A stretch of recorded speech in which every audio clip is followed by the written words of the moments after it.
Good afternoon. I am Andrea Chisholm with the Midday News. Classes have been cancelled at Cumberland High in Portmore St. Catherine for today after teachers staged a sit-in for a second day. A team from the Education Ministry and a representative from the Jamaica Teachers Association visited the school this morning.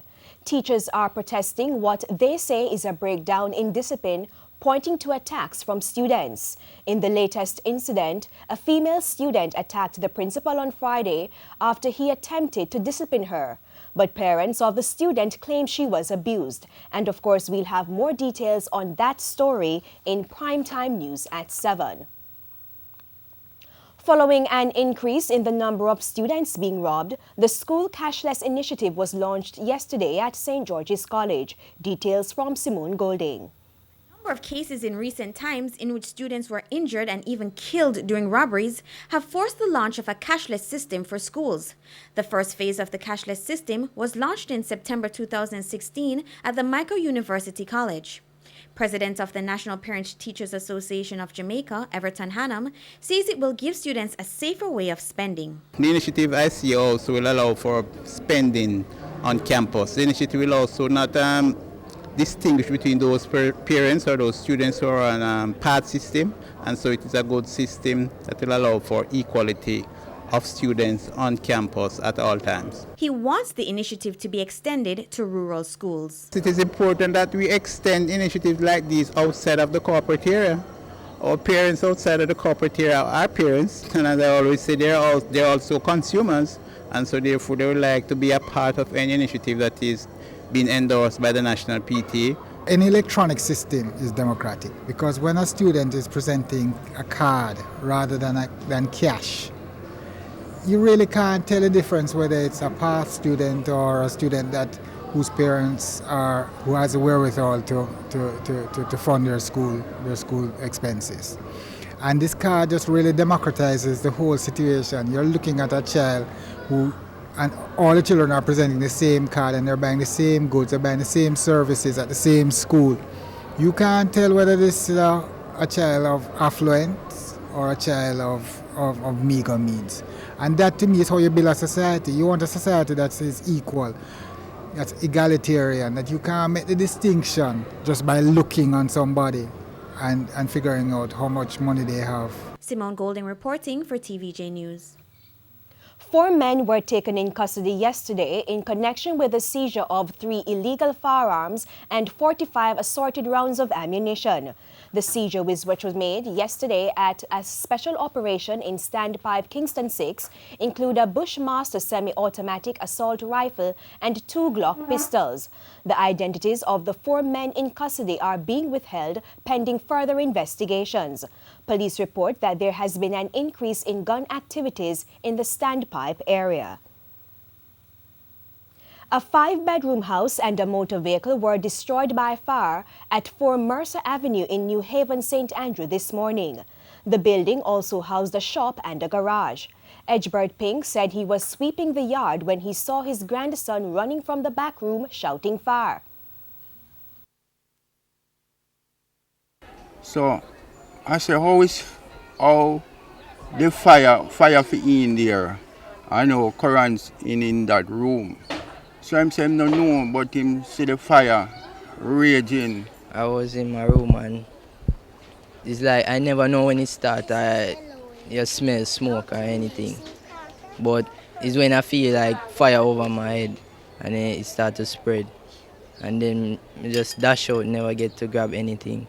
So all I have to do is run back inside, try to take out a car key, take out the car from a garage, and I try, but I couldn't take out the thing because the fire is getting out of hand, more and more. So I couldn't save anything more than so. Mr. Pink refuted suggestions that a pot of porridge left unattended on the stove could have caused the fire.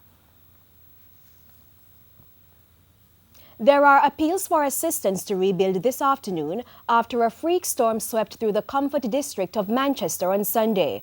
As TVJ's KRISTA reports, damage is estimated to be in the millions. The picture of disaster in Comfort, Manchester.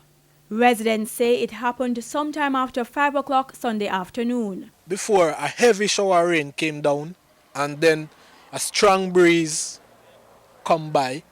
And the strong breeze come by, then it come like you see how something spinning. And then it takes up the roof. That roof now on top of this car. It was parked under a garage. In terms of damage, about $30,000 worth of damage. Yeah, windscreen broken, top sinking, all kind of little difference. It's about $30,000 in damage. More damage across the district.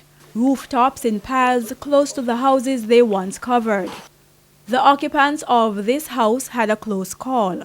Winston LINDSAY says he was inside tending to his 85-year-old mother-in-law when he heard a loud shaking. My wife said to me, Winston, take her mom off of the bed.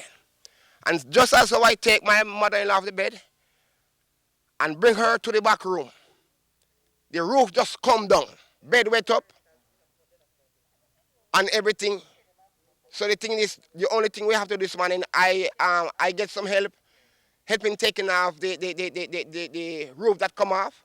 Now we are going into the house to take out what is inside. Persons have already started to rebuild what they can. Others say they will need help. The whole of the house crack up and thing, and furniture and thing get damaged. You understand? Me appliance them get damaged.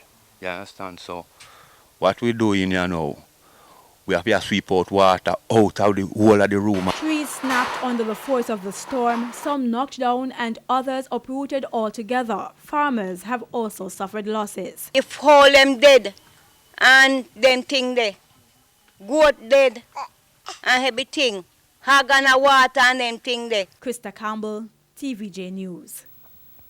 The government has to review regulations supporting the Disaster Risk Management Bill before mandatory evacuation of disaster zones can come into effect. With the official start of the hurricane season just under 2 months away, the issue has again been brought to the spotlight. Provisions made to secure people's place when we force them to move, and these are considerations that is being looked at in the whole question of the regulations. It now takes an interministerial grouping to get some of those matters done. The securing of property. Why am I going to leave my home, and when I go back there, will I find what I left there? Who will secure it? And how do we put those provisions in place? Those are some of the things that we're working on now. They were speaking at the signing of a grant from the Japanese government to improve communication before, during and after disasters. The grant is valued at $1.6 billion and will assist government agencies and other stakeholders. The project is being executed by the Office of Disaster Preparedness and Emergency Management.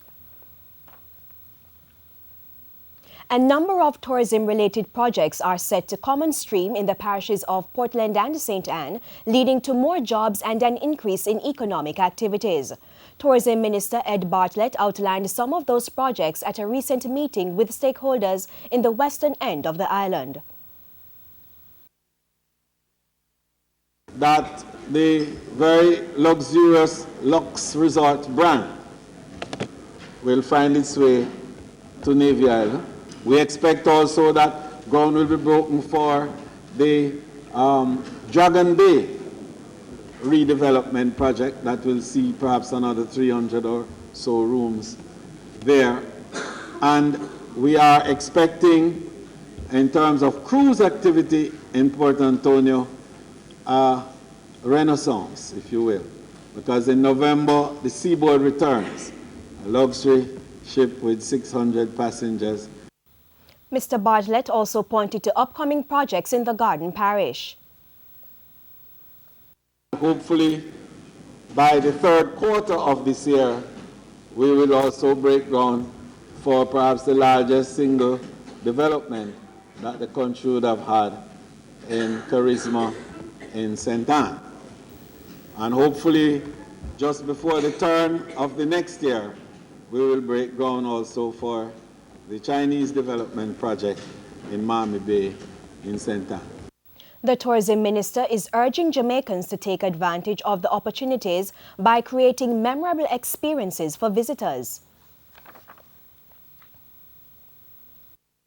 It is the consumption patterns that we must take charge of. It is making sure that we have the services, we own that, and use that to generate the wealth. And that's the Midday News. I'm Andrea Chisholm. Join us for Primetime News at 7. On behalf of our news, sports and production teams, good afternoon.